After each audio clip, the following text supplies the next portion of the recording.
Cara, tá tudo Hã? bacana. Apesar de que a semana começou tensa aí, É, né? pois é.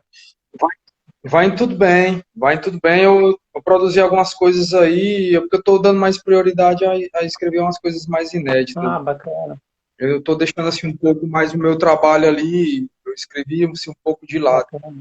porque eu tô tentando equilibrar mais a questão do que eu tô produzindo atualmente. Legal. E tu? Ah, eu tô meio na correria aqui, foi uma semana meio tensa, mas escrevendo muito pouco, na realidade, né? E atrasado também com as leituras, mas vamos lá. Eu que diga. Boa noite aí a todo mundo, né? O pessoal que está entrando aí. Ó, o Daniel já está aí. Quem mais? Euseni, Eugenias, underline Dantas. é. Bacana. Boa noite aí, pessoal. Daniel Cosme, Alexandre Farias, Felipe e a É, Euseni. Vamos lá. vamos começar então, Brunão? Na hora. Primeiro a questão das indicações, né? Sim, Eu vou primeiro indicar esse livro aqui, que eu considero ele como um livro objeto, um livro bem interessante, certo. que é o livro O Risco do Berro, né? Da escritora Izzy Post, que está aí lançando um livro sobre a nave louca. Esse livro ele é muito legal e interessante porque, por conta do próprio trabalho gráfico que ela realizou nas pesquisas dela sobre o Torquato. Aqui é uma outra visão sobre o Torquato, não aquela visão maçante que a gente sempre vê Certo. dos acadêmicos e dos vampiros, né, que costumam ficar pegando a hora do Torquato. Esse livro aqui eu considero ele um dos melhores livros que eu já li sobre o Torquato, porque é tipo um tete-a-tete, uma conversa de botequim quando tá lendo esse livro aqui. Tem muitas referências. O Bacana. Risco do Berro, interessante. Legal, legal. E eu tô lendo aqui demais. Eu tô lendo aqui também uma biografia de um dos filósofos assim mais loucos que eu já vi na minha vida, que é o Ludwig Wittgenstein, né? Ah, o Wittgenstein. Do Raymond. Uhum. E tá caríssimo na estante virtual. Só teve uma edição, que é essa daqui da Companhia das Letras. Certo. Né? O Raymond, que ele já desenvolveu um trabalho também sobre uma biografia do Robert Oppenheimer e do outro escritor, do Bertrand Russell. Mas esse aqui é uma obra fundamental, assim, sabe? É um Sim, sim, filósofo bacana. dos quais eu mais me identifico. É, é, de- Gosto é muito dele, do do Wittgenstein. Wittgenstein o conceito do pato lebre, o pato coelho. Tem uma imagem assim, se você olhar de um jeito é um pato e de outro jeito é um Sim. coelho, né?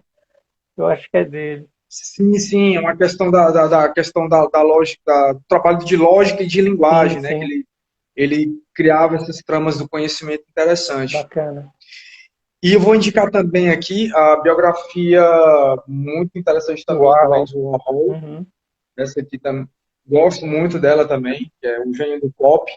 Aqui ele traça um paralelo até 1968, né? Até quando a própria ativista Valerie Solanas dá um tiro no peito É, dele por conta e ela achava na cabeça dela que ele estava tramando alguma coisa por conta dos próprios filmes experimentais que ele estava fazendo na sim, época. sim. E ela estava achando, na própria subjetividade dela, que ele estava achincalhando com a própria imagem feminista. E é um livro muito bom, porque também ele dá um panorama sobre o processo cultural dos anos 50 e 60. É um Sim, livro que eu recomendo demais. bacana. É um livro muito bom. E agora eu vou recomendar essa caixa aqui, ó, da escritora Maura Lopes Cansado. Primeira vez quando eu ouvi falar dessa escritora foi no livro Os Últimos Dias de Paupéria, em que ela está discutindo com o Torquato Neto lá no Pinel, né, o chamado Engenho de Dentro, sobre a história do livro, né, que ela havia lançado, O Hospício é Deus. Certo. E aqui, O Sofredor do Ver, para mim, um dos melhores livros de contos que eu já li na minha vida. Não sou fã de contos, mas esse livro aqui ele te coloca numa imersão de simbolismo e pensamentos altamente fractais. Uau, bacana. Esse livro é muito bom, Sofredor do Ver. Eu não conhecia. E também o Hospício Infelizmente, Eu não acompanho. ela foi silenciada. Ela foi silenciada pela própria inteligência feminista, né? Eu acho muito difícil. Eu até agora não encontrei um grupo assim de mulheres que tem aqui eu leia mulheres, né? Hum. Que citem a Maura Lopes Cansado, principalmente esse livro, que é um dos livros mais radicais que eu já li também, que é O Hospício é Deus. Aqui ela trabalha com todas as suas emoções, trabalha também com todo o processo esquizofrênico, e ela também fala mal do sistema dos hospitais Certo. psiquiátricos que ela passou, né? Aham. Porque em vez de eles ajudarem, humanizarem, não, fazem piorar, Aliás, né? Então eu recomendo demais, Cansado. é o caso Pode falar. de alguns autores, algumas figuras aí, né? Desde do Anthony Artaud, né? Que morreu abraçado a um sapato, Uhum, né? Dentro de um hospício e tantas outras figuras sim. também, né? Que quem falou muito sobre isso foi o poeta que fez Robert Duncan. não, que fez o poema Sujo, Ah, o Ferreira Goulart. Ferreira Goulart, porque ele tinha um filho que tinha problemas, então ele Uhum, tinha uma questão sim. com esses internatos, né, esses hospitais psiquiátricos de internamento e tudo mais, né? E muito bacana. Bom, vou começar com as minhas indicações então. Vamos lá. O primeiro livro aqui é do Nick Cave. O pessoal conhece mais o Nick Cave como músico, né? É, Sim, sim. músico e tal, roqueiro, embora ele tenha uma pegada assim, um blues meio soturno, né? Meio, não vou dizer dark, né? Mas tem um pessoal dessa linha que se identifica muito com o trabalho dele. E o Nick Cave, então, ele tem um trabalho já de literatura, já vem um tempo. Esse aqui seria o primeiro romance dele, E o Burro Viu o Anjo. Só que é uma edição portuguesa. Esse livro não tem tradução aqui no Brasil, né? Então é uma É editora. da Cira Alvim, é? Não, essa daqui é editora, editorial. Peraí, deixa eu só conferir aqui. Editorial Estampa. É, Não conheço. então, Editorial Estampa. É lá de Portugal, então, uma edição portuguesa, porque não tem tradução. E o Burro e o Anjo. É um romance assim, muito denso, muito pesado, assim, meio sufocante. É como, sabe, tentando encontrar a luz no meio das trevas mesmo. É muito legal. Para quem conhece um pouco do trabalho do Nick Cave na música, esse livro ele pega essa linhagem mais pesada do Nick Cave. E esse aqui também, muito bacana. Esse aqui já é a tradução aqui nossa, brasileira, pela editora Record, né? A, a Morte de Bonnie Monroe, bem interessante também, bem legal. Eu gosto muito do trabalho dele com literatura. E o Nick Cave ele também escreve roteiros para cinema, né? Ele tem um roteiro de um filme chamado A Proposta, um filme excelente chamado A Proposta. Ele vem fazendo trilha sonora também, né? Ele fez o que? O Assassinato de Jesse James, fez a trilha sonora para alguns filmes já, bem bacana. Então, Nick Cave é uma das minhas indicações dentro da literatura, né, da atual literatura. Quem conhece o trabalho de música dele, de literatura, tem aí a mesma qualidade, né? Então, primeira indicação. Agora eu quero apresentar uma outra coisa aqui na mesma linha. Opa, tá caindo as coisas aqui. Apresentar aqui na mesma linha. Pronto. Esse aqui, ó. É o Jim Morrison. Tenho. Muito Esse bom. aqui é da Alvinho, né? Editora, essa é uma Isso. Tenho editora, é ele. Muito bom. uma edição portuguesa também. Nós não temos aqui uma tradução, nenhuma versão aqui no Brasil. Se trata de dois livros dele, né? Que é Os Mestres e as Uhum. Novas Criaturas, as Criaturas Novas. The Lord and New Creatures, né? Muito legal. Isso. Para quem não conhece assim tanto o trabalho da poesia do Jim Morrison, é bem interessante. esse livro aqui. Sim. Mostra um apanhado bacana desses dois livros, né? Fora daquela coisa do trabalho com o The Doors, né? Então é o Jim Morrison poeta Uhum. mesmo, né? Sem aquela figura de rockstar e tudo mais, né? É ele como poeta. Uma figura mais É, dionisíaca, é né? muito interessante o trabalho dele, né? Ele até ia continuar, ele foi para Paris, né? Para continuar, para se dedicar à literatura e Isso. aí acabou, né, morrendo. E Esse livro ele é tão legal porque ele trata mais de questões de aforismo a respeito de filosofia, exatamente. takes cinematográficos. É um livro muito Um bom, livro cara. Eu assim, gostei muito é desse uma livro aí. poesia reflexiva, né? São alguns Sim, aforismos, como você mesmo disse, bem bacana.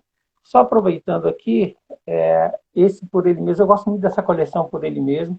Inclusive, também. esse Por Ele Mesmo, do Jim Morrison, quem escreveu foi o Alberto Marcicano, o nosso querido Isso Marcicano. deveria ser adaptado nas escolas, Exato, deveria ser adaptado nas exatamente. E escolas. aqui existe alguns poemas dele, né?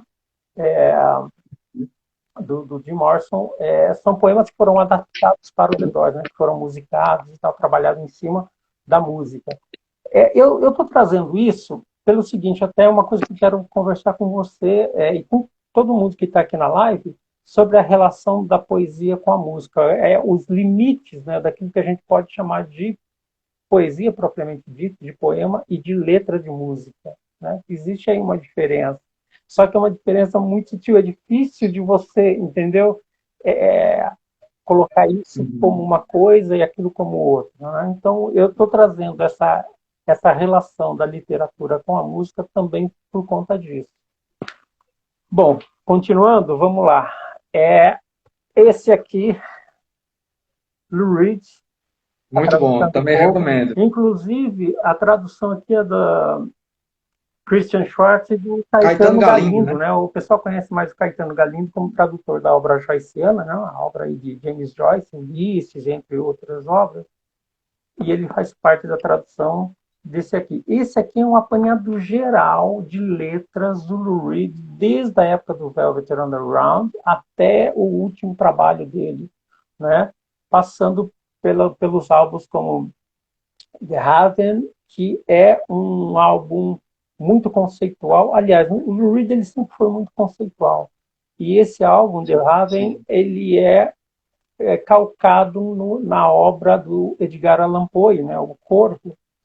É muito Uhum. interessante. Então, o Lou Reed sempre teve essa relação muito direta com a literatura, tanto que ele é chamado, né, de poeta do rock. E a figura assim, de maior influência desde a juventude dele foi um poeta judeu, o Delmore Delmore Schwartz. Schwartz, que inclusive tem uma música dedicada no disco da Banana, o The Velvet Underground, o primeiro álbum. A música European Song é dedicada ao Delmore Schwartz, né, esse poeta. Isso. Então ele foi uma espécie de mestre para o Lou Reed, né? Além da Uhum. relação que o Lou Reed tinha com caras como o pessoal da geração Beat, né? Burroughs, entre tantos outros, né? E inclusive Burroughs entrevistou, né, o Lou Reed, entre outras personalidades no meio do rock. Então o Lou Reed sempre teve essa ligação direta com a literatura, e ele passou isso, né, para as músicas. Ele nunca lançou um livro propriamente de literatura, de poema, seja como for. Mas essa ligação dele é muito clara nas letras, né, que ele escreve. Tanto que aquele fotógrafo Mick Rock falou: não, existem letras que são verdadeiros poemas. Você pega e você lê, funciona sem a música, né? Diferente daquela letra que só Sim. vai funcionar mesmo com a melodia, com a música propriamente dita. E no caso do Lou Reed, há muito do que ele escreveu que funciona simplesmente como um poema. Então, também é uma outra indicação, a Companhia das Letras. Lou Reed, 310 letras de Lou Reed. Né? Então, você encontra muito de Sim, eu traço queria só, poético aqui nesse trabalho de Lou Reed, né? Na carreira dele. Pode falar, pode comentar. eu queria só fazer um adendo a respeito da própria influência do Delmore Schwartz no Lou Reed, porque o Lou Reed, naquela biografia feita pelo Victor Brox, eu me apaixonei assim pelo Delmore Schwartz, assim, à primeira vista, né? Uhum. E, e aí eu, tipo, brincando aqui na internet, né, eu botei assim, livros de Delmore Schwartz. E eu achei, por incrível que pareça, cara, Caramba. só tinha essa edição, uma biografia do James Atlas, que ele, depois eu vou te mandar a foto, que o James Atlas fez sobre o Delmore, mas só que tá toda em Sim, inglês. sim. Mas assim, é uma raridade, porque só teve uma edição. Eu uma vez eu E infelizmente, fala, continua. pode falar. Não, uma vez eu encontrei uma. Não, e aí Fala aí, pode terminar. não pode falar. Então, eu encontrei uma. E aí o Delmore, cara, ele. De novo, vamos tirar 2-1 para o ímpar. Vai lá, fala de boa, vai lá. Eu encontrei há Pode muito falar. tempo atrás numa biblioteca de Itatiba aqui é interior de São Paulo, né? Eu moro atualmente em Bragança Paulista. Em Itatiba, na biblioteca, eu encontrei uma coletânea de poetas é, da cultura judaica, né? Só da cultura judaica. E o Delmore Schwartz estava no meio dessa antologia. Muito bacana. Mas foi a única coisa que eu encontrei que ele estava ali presente. Entendeu? Fala, agora é a sua vez. Mas ele assim, pelo que eu vi, alguns trechos assim da poética dele, é um puta É, poeta. Dizem as más línguas que ele é como se fosse uma resposta ao T.C. Eliot. Mas aí, vai críticas à discussão parte, né, e aí. tal. Mas deveria ter tido uma edição aí dos poemas, cara, dele. Infelizmente, engraçado, Portugal é mais avançado culturalmente em editoração do que o Brasil, porque eu vejo tanto de lixo de livros assim, de autores que estão aí em evidência, entendeu? Porque eu já falei uma vez, cara, não é que eu seja formalista, eu não sou formalista. O problema é porque é o seguinte, o que eu leio é o que me traz um certo ar de bondade. Por que eu digo um certo ar de bondade? Porque eu estou descobrindo coisas novas. Mas, ao mesmo tempo, aquela visão maléfica, porque eu também percebo o processo de desconstrução que a nossa própria realidade está sofrendo hoje. Entendeu? Hoje parece que não se faz mais escritores como antigamente. Sabe? É todo mundo querendo ser popstar. Não, cara, o escritor ele tem que estar à frente de todos e a todos, a vanguarda. Hoje não existe Não, não, mas mais. Existem uns escritores de merda então, mas aí. e tem toda uma problemática por trás disso aí, desde toda essa questão construtivista que tomou conta das academias, tem a problemática do modernismo, né? Que é o modernismo, fevereiro agora, né? Se comemora a Semana da Arte Moderna, 100 anos, né? Da Semana da Arte Moderna. Só que tem uma coisa, o modernismo aqui do Brasil é muito diferente do modernismo que aconteceu na Europa, inclusive em Portugal. Né? O Sim. modernismo. O americano também, né? Mas, por exemplo, você pega aí o modernismo, falando de Portugal, por conta do idioma, né? Só para estar mais Uhum. perto culturalmente de nós brasileiros. Pega Portugal, por exemplo, Fernando Pessoa, né? O movimento moderno de Portugal, eles não romperam com o passado. Muito pelo contrário, eles pegaram toda a tradição passada e incluíram dentro da modernidade para fazer uma releitura. Já que no o modernismo Sim. brasileiro, eles quiseram o quê? Fazer uma cisão. Vamos esquecer o passado, vamos enterrar o passado e começar alguma coisa nova, né? Então, toda essa coisa aí que acabou trazendo, eu vejo que trouxe um monte de problemas para a poesia, para o que aconteceu depois. E tem outra coisa, a Semana da Arte Moderna foi meio que uma piada, porque se você pegar na realidade, por exemplo, Manuel Bandeira já estava fazendo poesia moderna de muita qualidade há coisa de anos atrás, 1 ano, Uhum. 2 anos atrás, entendeu? O poema Os Sapos é um exemplo, né? Sim. Que foi lido, Influência do que povo foi lido Claudê, no né? dia. E outra coisa, então, na verdade, a poesia moderna de qualidade só veio depois, né? Com a continuidade de Bandeira, o Drummond e tantos outros aí que apareceram, né? Isso. Beduíno. Então, as personalidades da Semana da Arte Moderna não teve uma que teve vida longa. Quer dizer, me fala aí um grande poeta que teve ali presente, que participou desse movimento. Tanto que o próprio Manuel Bandeira, depois, ele falou assim, não, não começaram errado, vamos parar por aqui, vamos crescer um pouco, né? Eu fico, sabe, parece uma coisa de brincadeira de adolescente, né? Ele fez essa crítica, inclusive, ao Sim, Oswald de sim. Andrade, né? Enfim, enfim, tem toda essa problemática. Mas só ressaltando, em Portugal foi diferente. Para nós, assim, veio um modernismo meio aguado, meio assim, Caquético. caquético, né? Aliás, como aconteceu com o romantismo e tantas outras, né? O Brasil sempre recebe as coisas muito atrasada e só o resto, assim, pega o lixo da coisa. Em vez de pegar os bons elementos de determinados movimentos, fica com aquela coisa meio insonsa e tenta criar em cima daquilo. Continuando com as indicações, e continuando falando de edição portuguesa, a Silvia Alvim, aqui a Patti Smith, Witch, que é X, é um livro muito bacana de poemas, né, da Patti Smith, uma influência ramboviana muito Sim, forte, né, tem umas imagens aqui. Ela tinha um projeto chamado Rock in massa. Rambo, e Sim, sim, eu ouvi muito, muito falar. legal. Também é a Patti Smith, assim, poeta, né, tirando um pouco aquela coisa do rockstar, ela como, né, vocalista e tal. Então, aqui poesia de Patti Smith também fantástica, e também ela sempre esteve ligado diretamente com a literatura, com grandes escritores, né? O pessoal da geração Beat, Allen Ginsberg, Burroughs e tantos outros, né? Então ela teve sempre esse relacionamento. Uma coisa, Pode falar. uma coisa interessante que o Alex Farias colocou aqui, ó. Delmore Schwartz, herdeiro da poética de Dylan Thomas, né, Exato. cara? Rapaz, falando nisso, ó, estão dizendo aqui, tipo, o Daniel Cosme, tá falando, Antenas da Exato. Raça, aquele lema do próprio Ezra Pound, né? Que hoje não tem. Hoje, convenhamos, Mas não tem essa mais esse coisa, conceito. por quê? O que aconteceu? Com o próprio, isso é uma das coisas que veio com o próprio modernismo, foi alimentado por esse modernismo. A questão da transcendência na literatura, principalmente na poesia, foi abandonada por um materialismo, por um niilismo muito é, Uhum. indigesto também, muito mal compreendido, muito mal digerido.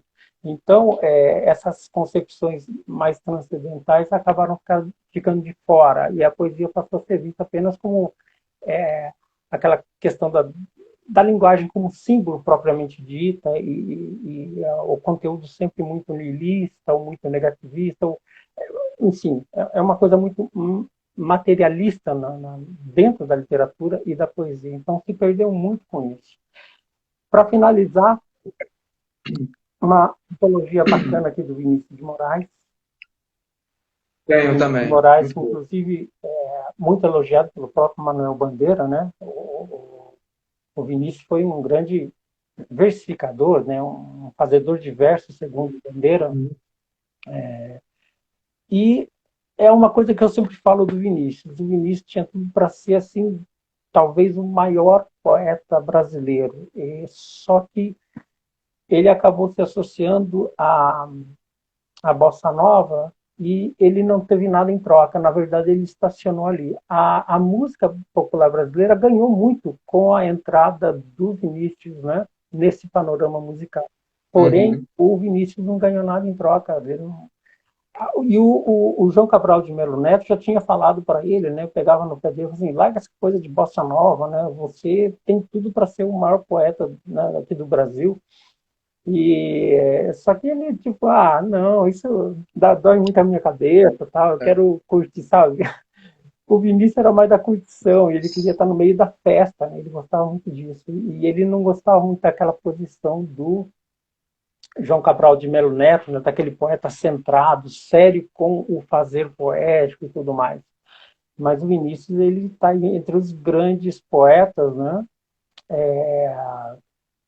E tem toda uma questão formal do Vinícius, ele tem todo um domínio das técnicas formais e só que com um elemento muito esse elemento da brasilidade, né, do brasileiro, essa coisa, né, do brasileiro, do carioca, sem ser uma coisa forçada, é uma coisa espontânea, sabe? Você vê que é dele, é espontâneo, ele não Sim. quis forçar nada, ali é ele presente, né?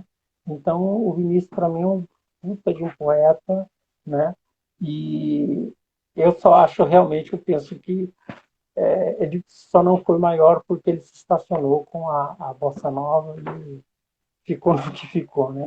A- a- Agora, sim, infelizmente, tipo, os primeiros livros do Vinícius de Moraes, assim, ele tinha aquela visão simbolista e tal, mas deveriam ser livros, assim, até mais divulgados, né? Porque gosto mais de pegar aquelas poesias dele que estão mais no hall. Mas esses primeiros livros, não, eles têm umas construções frasais e uma visão do mundo, porque ele também estava envolvido muito na questão do Sim, catolicismo, né, sim. do Centro Dom Vital, que ele era muito amigo do Octávio de Faria, que também, Octávio de Faria, deveria ser reeditada a obra dele todinha, né, que ele é como se fosse, ao lado do Pedro Nava, um Proust dos trópicos. E o Octávio de Faria, o nome da saga lá é A Tragédia Burguesa. O Octávio de Faria deveria ser mais divulgada, mas a gente sabe como é que é essa máfia das Isso. editoras, né? E cada vez mais os editores estão ficando burros. Estão querendo mais é isso aqui, mas estão ficando burros. É complicado. É um problema sistêmico aqui, em se tratando de literatura aqui no Uhum. Brasil. É bem complicado. Sim, eu já terminei a minha parte, mas eu só queria mostrar o que eu estou lendo, né? Que também está dentro Sim, sim. do esquema aqui, ó, Itamar Assunção. Esse livro aqui do Itamar, Ah, cara, era esse livro do Itamar, a caixa aí, esse né? livro do Itamar é um livro infantil. E, na verdade, existe Hum. uma seleção de livros infantis que estão para ser lançados. Este aqui é um deles, acho que é o primeiro, mas tem já um segundo que já está publicado. Essa editora Caixote, tá? Muito legal, trabalho do Itamar como escritor infantil, e também esse Eu, aqui é o eu, eu queria depois só fazer um adendo a respeito do sim, Itamar. sim, Tá? tem muito papo aí sobre o Itamar. Sim, pode E falar. esse aqui é o caderno dele, né? De Uhum. material inédito, puta volume. Esse aí tá caro, tá muito caro, viu? Tu Esse comprou na época do lançamento, não foi? não comprei recente, foi esse ano, coisa de um mês aí. E tu comprou a quanto? Ah, não, cara, eu tô confundindo com a caixa. É uma caixa assim enorme, que era pra eu ter comprado até na Ah, uma caixa época. Que são dois livros. A caixa tá custando mais de R$ 600. Quem me indicou na época foi até esse meu amigo, o ah, não, Guimarães. Esse daí é mais isso aqui é recente mesmo. 50 alguma coisa, não me lembro, mas não é nada absurdo, não. Inclusive pelo conteúdo dele, né? E Eu adoro então, Itamar, cara. eu também sou apaixonado por ele. Então é um trabalho inédito dele, é, letras de música, alguns poemas que seriam, né, poderia ter se transformado em canções, né? E estão aqui. E além das parcerias, né? Alice Ruiz, acho que tem aqui Sim, também com na Ozete, né? as parcerias dele, né? Então também é um puta de um trabalho. Para quem gosta de Tamar Assunção, é um puta de um conteúdo. Para quem não Sim. conhece, procure conhecer o trabalho da música e da escrita do Itamar, que ele uma das grandes pérolas, né, que nós temos aqui nessas últimas décadas. Né? Ele surgiu aí no início dos anos 80, né, com o trabalho dele com música de Sim, polícia, sim. né? Depois vieram as Isso é o primeiro oitivas, álbum, né? Se eu não me engano. primeiro e segundo álbum. Cara, tem um álbum dele, tem um álbum que eu gosto muito, que eu sou apaixonado por ele, que é o Ah, Intercontinental. eu tenho no meu computador. Eu, eu adoro esse álbum, mas assim, infelizmente, ele tentou fazer um álbum com uma pegada mais pop, mas ficou totalmente Sim, experimental, né? sim. Mas assim, o que ele fez também com o trabalho que ele fez com, acho que na década de 90, não foi o Pretobras, não. O que ele fez homenagem ao Ataúfo Ah, Alves também, se eu não eu me tenho. engano. E também é genial, muito bom. Itamar canta Ataúfo Alves, uma coisa assim. São Isso, as coisas isso. fantásticas, as adaptações, a interpretação que ele fez da obra do Ataúfo, cara, fantástico, sem discussão. E ele foi um cara que ele ele acabou tendo uma mágoa, um ressentimento, porque assim, ele tinha consciência do trabalho dele, embora ele se considere, ele se chamava de poeta não, né? Quando o pessoal falava, não, tu é o poeta e tal, né? Poeta marginal, não, poeta não. Mas assim, uma certa mágoa, um certo ressentimento, porque ele sabia que ele tinha conteúdo, mas assim, só se falava do mainstream, né? Do Caetano, do Gil e Isso. tal. Então, tipo, pô, né? E ele morreu com isso, né? A Ele nem vanguarda gostava paulista, né, cara? A vanguarda paulista, ele nem língua de trapo, o língua de trapo, exato, o Arrigo Barnabé, Rigo o Paulo Barnabé, Barnabé. Tem até um livrinho, cara, pequenininho, que fala sobre a vanguarda paulista, que é muito interessante, por sinal. então, e eles Né? foram totalmente contra, assim, fora, né, do establishment, eles não conseguiam. A Elis Regina, na época, ela estava de olho nesse pessoal, inclusive no Itamar Assunção, sabe, tipo, escolhendo alguma música, mas ela mesma disse que era difícil porque a contrato com o gravador, isso, aquilo, não deixava ela se aproximar desses caras para pegar a música e gravar, mas ela estava de olho nesse cara, estava de olho no Itamar, assim, gostava, entendeu? Mas tinha esse. O próprio Leminski também, né? O Leminski, ele se deu um rearranjo com esse pessoal, ele gostava Ele gostava muito bastante do Lemins. desse pessoal. Ele gostava bastante do Lemins. E, enfim, assim, muito rico, né, o trabalho dele, muito rico. Em termos de letra, você encontra um extrato poético mesmo, ele tem uma pegada assim, mas assim, sensacional. Então é isso, as minhas indicações são estas.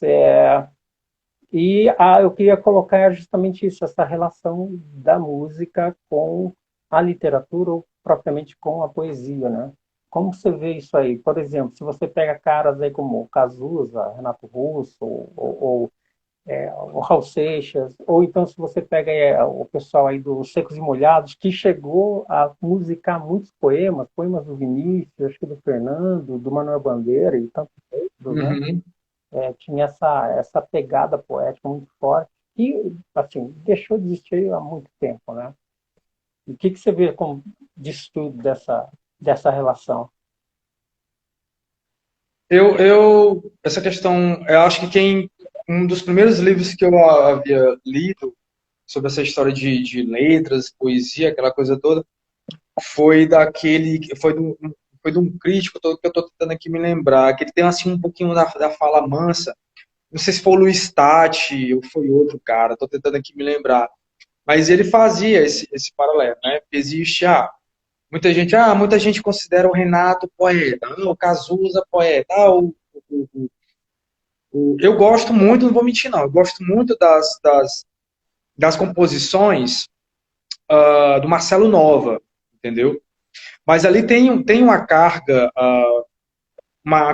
ácida, mas assim, tem muitas composições dele que, se tirar a melodia, fica aquela coisa meio seca, né? Ah, Porque tanto a melodia quanto a canção, elas se entrelaçam. Mas assim, tipo, poetas, por exemplo, uma música que eu gosto muito ali, que ali, se você lê sem a melodia, fica até legal, né? Que o tempo não para, né? Do Cazuza. O blues do iniciante tem algumas coisas muito interessantes ali. Ritual, quarta-feira, são duas Mas, letras também que funcionam bem sem a música, mas sim, não são todas, como do sim. próprio Renato Russo, né, do Legião. E, por exemplo, no caso do Legião, né?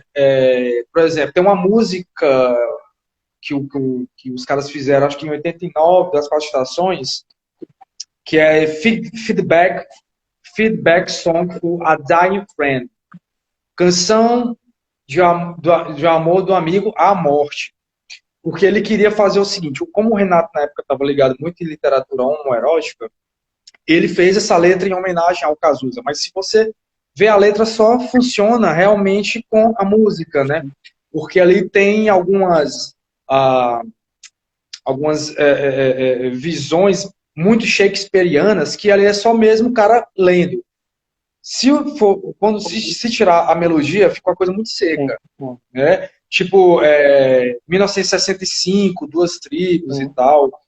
Lobão também, o Lobão eu não considero o Lobão um poeta, Então, não. Eu gosto mais, eu gosto do Lobão mais letrista. ele tem algumas, por exemplo, o primeiro disco do Lobão, Cena de Cinema, que, assim, é um dos discos que, assim, que eu gosto, por ele ser muito mal gravado, o disco é mal gravado, mas eu gosto.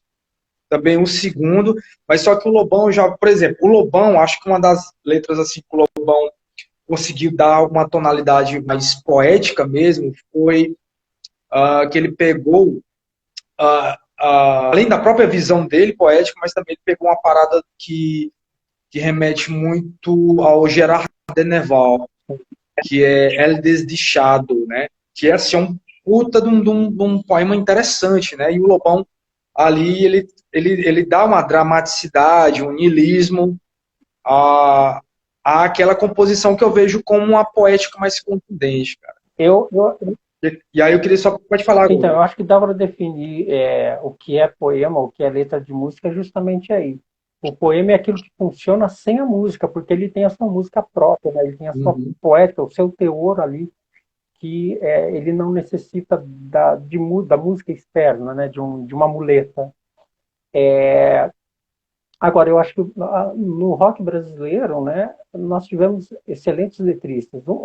Um cara que eu gosto muito, que eu acho que é um puta de um letrista, e que você percebe que ele é um cara de leitura, que, sabe, leu, teve influência de geração beat e tudo mais, é o próprio Marcelo Nova do Camisa de Vênus, né? Ele tem umas letras, Sim, assim, da época do Camisa, né, que eram umas tijoladas na vidraça, entendeu? sim, E, sim. Eu adoro o Marcelo, cara. entendeu? Agora, realmente, o que você falou sobre o Renato é assim, algumas músicas, algumas letras a gente considera como poema porque funciona fora da música. O Cazuza é a mesma coisa.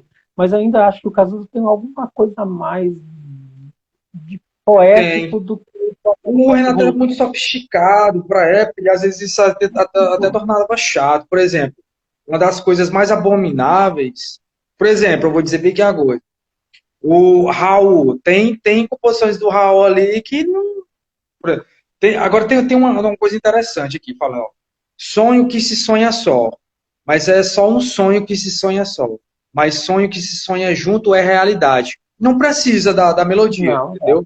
Ali é uma poética simples, mas ela não é simplista, né? E o Raul, ele tem essa carga dramática, essa carga, entre aspas, profética, mas tem composições dele ali que realmente ali só serve mesmo com toda uma instrumentalização. E falando em questão de Pat Smith, você falou há minutos atrás, tem um cara que a Pat Smith gostava muito, que nos anos 70 ele escreveu mais poemas, mas ele também se lançou muito no mundo das drogas, que é o Jim Carroll, que tem até um filme que fizeram, que é um filme muito boboca por sinal, mas tem algumas passagens interessantes, que é o Diário de um eu já Adolescente, vi. né? Que deveria ter uma É o reedição, cara, no DiCaprio que faz o Brasil. papel? É alguém. Isso, É, isso. Jim Jim Carrey. Carroll. E o Jim Carroll, ele era muito amigo da Pat Smith nessa época. A Pat Smith até teve um caso com ele antes, se eu não me engano, antes do Robert Mapplethorpe, Uhum, que eu recomendo a biografia do Robert Mapplethorpe. Assim, é uma puta de uma biografia. legal. O cara era O genial. Jim Carrey, E no caso da Pat, quando ela. o Jim Hum, Carrey ele tem pode participação em falar. shows do Lou Reed, ele cantando com o Lou Reed. Sim.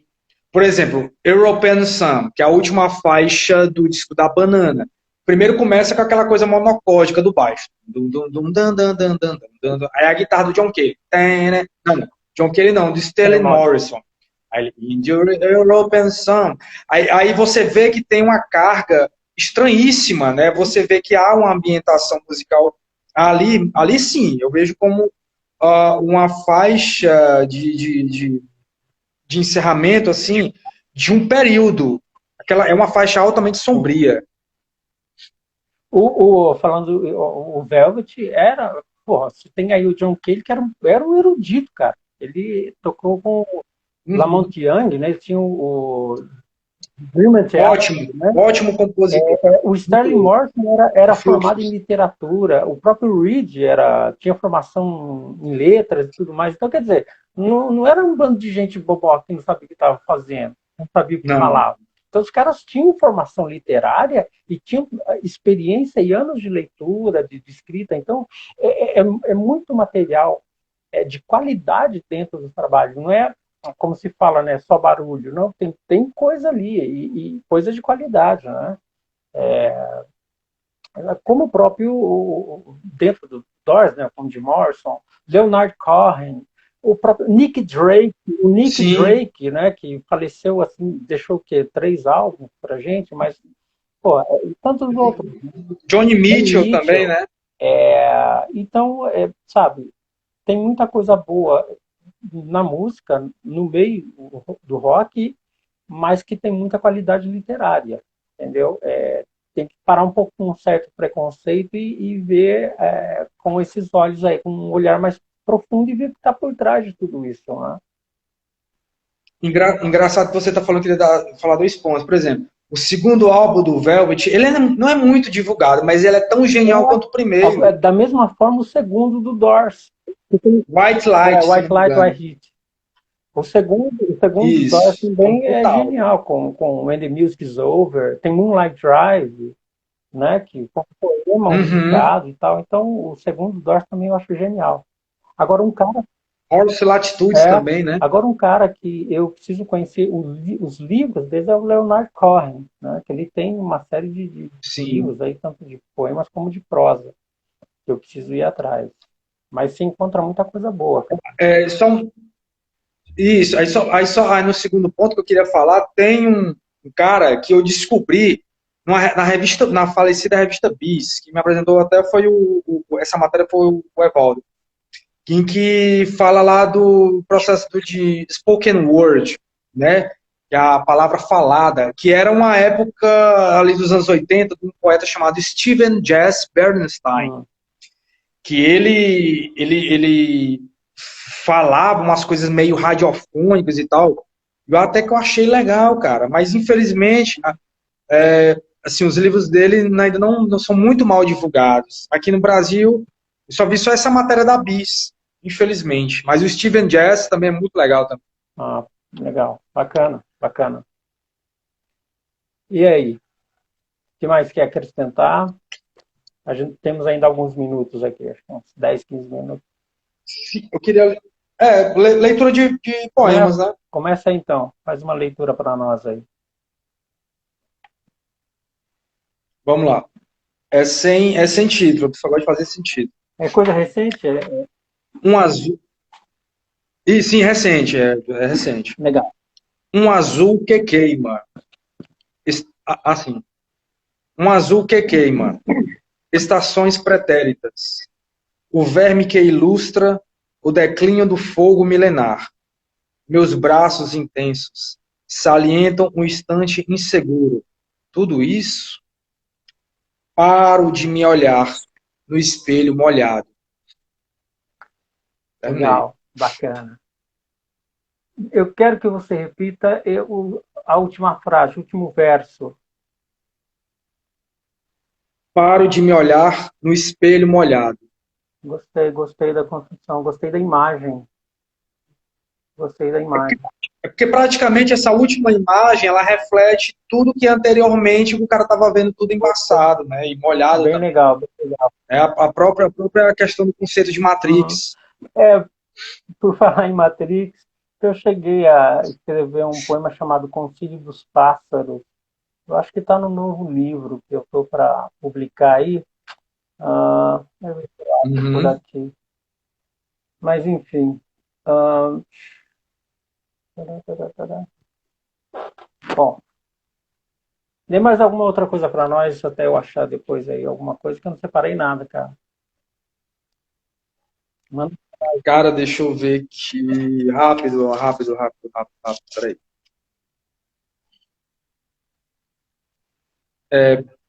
Boca estúpida, órgãos expostos, línguas ácidas. Nenhum protesto flatulência. Os escritores estranham, entranhas tragadas, pobre visão circuncidada, hálitos movediços, invadem nascimentos faíscas. Terminei. Bacana. Você tem feito uns poemas bem enxutos, né? Bem curtos, assim. É, é, Porque eu já fui mais é, prolixo. eu sei que eu já ouvi você lendo os seus poemas, mas eram poemas mais extensos. E eu percebi que ultimamente os poemas são mais enxutos, são mais assim, como pequenas pérolas, entendeu? Eu gosto, achei que está bem Sim. interessante. Não sei se é uma nova proposta sua, ou se. Eu, eu, eu- É interessante tu falar isso aí, porque assim, no meu primeiro livro, o Alter Uhum, Ego, ali praticamente é a minha visão piviana sobre a cidade onde eu sim, sim. moro, né? Mas a partir do segundo, terceiro, até o sétimo e oitavo livro, são visões mais que eu pego influências do próprio Jim Morrison, Ian Curtis, esse pessoal todo. Então, eu tento trabalhar uma incisão e uma costura de pensamento para fazer com que o leitor também não fique lendo uma coisa altamente Certo. extensiva. Então, eu fiz essa questão dessa reduzida para que o leitor também possa se transpor dentro dessa poética. Tá, então, assim, a princípio a sua preocupação é mais com o leitor, além de você tentar buscar uma nova forma, talvez, um novo jeito de você estar colocando os seus poemas. É isso? Estou entendendo certo? Sim, sim. Tá, então mas eu percebi essa diferença, eu achei bem bacana. Eu vou procurar alguma coisa aqui, ver se eu. Eu vou ler um poema aqui, só que ele é um pouco extenso, assim, nada exagerado, ele é um pouco Não pode extenso. falar. E, Não, de boa. e chama Ao Meio-Dia de Tua Eternidade. Quando não há imaginação, não há nada. A vida é estéril, sem criação, e o nosso fogo vai propagar incêndio na vegetação rasteira em um dia quente e seco. Ter os pés no chão não significa deixar de sonhar. O amor que se matou dentro da casa das máquinas, o amor que desceu ao inferno pela escada de incêndio, o velho amor, o novo amor. Lobos demarcam seu território com urina. Homens demarcam seu território com nomes, documentos, números, símbolos, muros.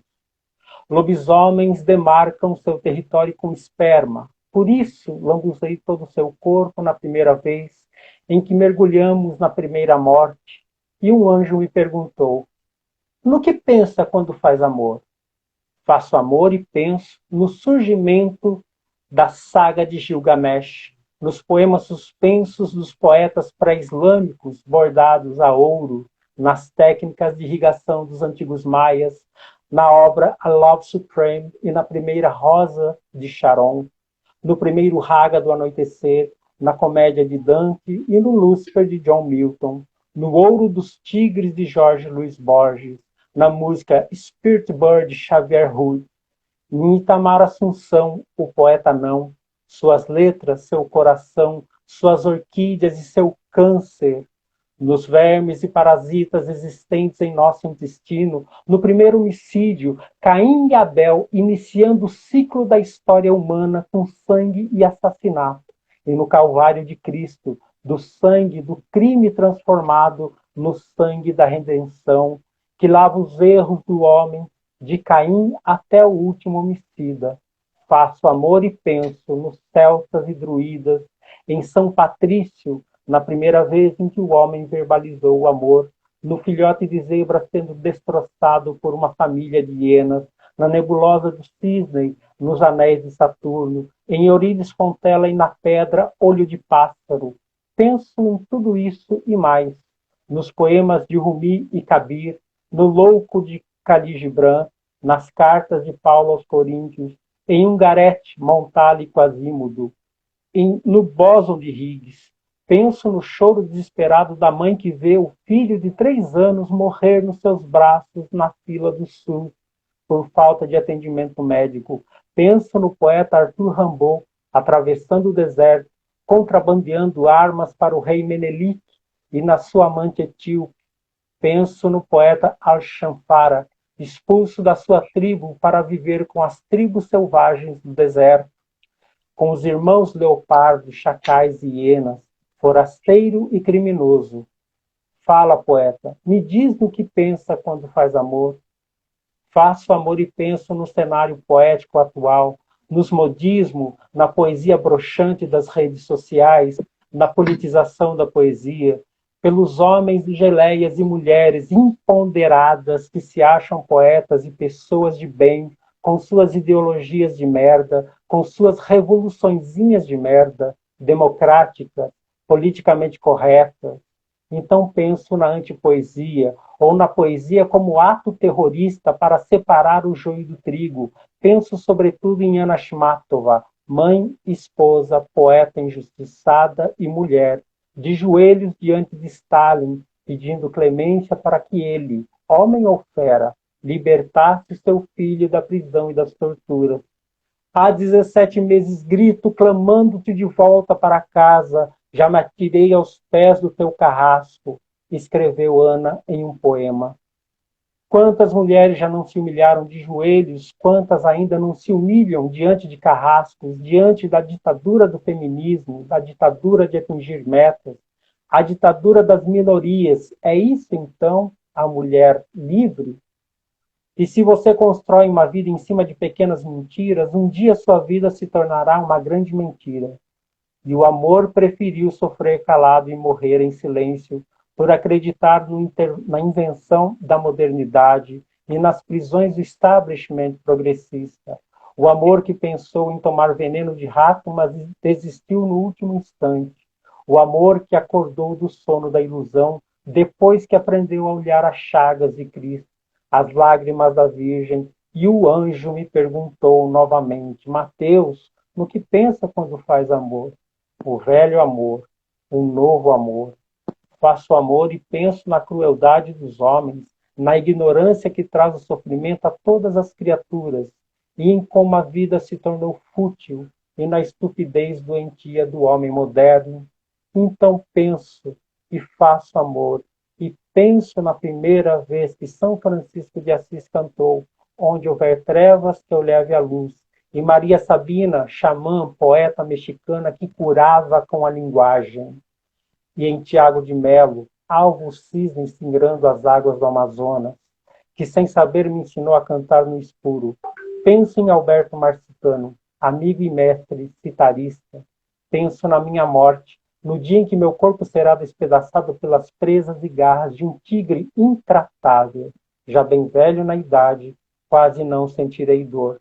Será assim, bonito e pungente, uma patada rápida e fatal quebrará o meu pescoço. Assim deixarei este mundo, o velho amor do mundo, o novo amor em Cristo. O que não finca a raiz do vento leva, o mar leva. Buscar em primeiro lugar o reino do Criador e sua justiça que é divina. Mas vos preocupeis com o dia de amanhã, pois o dia de amanhã terá suas preocupações. Para cada dia bastam os nossos próprios erros. Pessoas se revelam e se escondem ao longo da vida.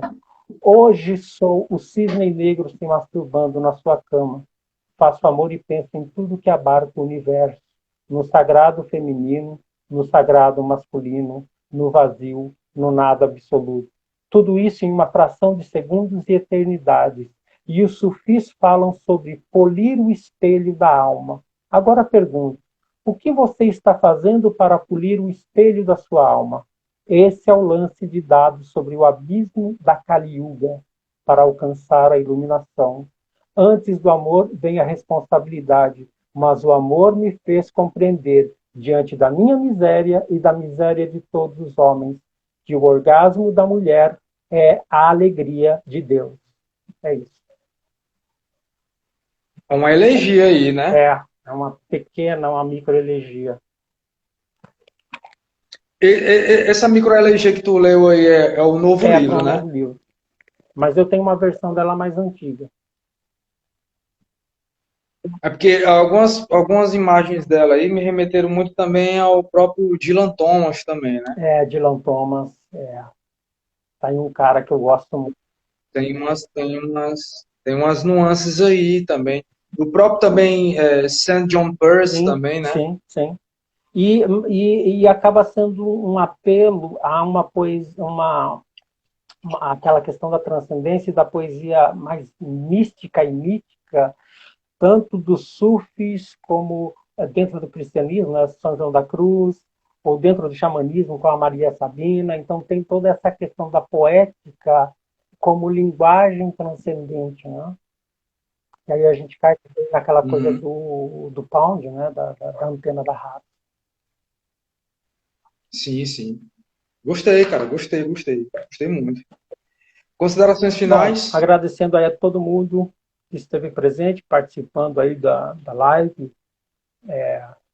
Valeu todo mundo, obrigado aí a todos vocês. Tem aí o pessoal do Sebo Literário, o Daniel, o Marco Santana, a Rosângela, o Alex Faria, e o Leonardo Oliveira pela presença aí. Vamos aí aguardar a próxima live. E agradeço você, né, Brunão, presente aí com a gente. Obrigado aí, Matheus, pela oportunidade de novamente aí, a gente estar explanando as nossas ideias. Obrigado também quem aguentou a gente aí até o final, viu? Poesia É sempre. isso aí. Um grande abraço a todo mundo. Valeu. Obrigado aí. Até Tchau, mais. tchau.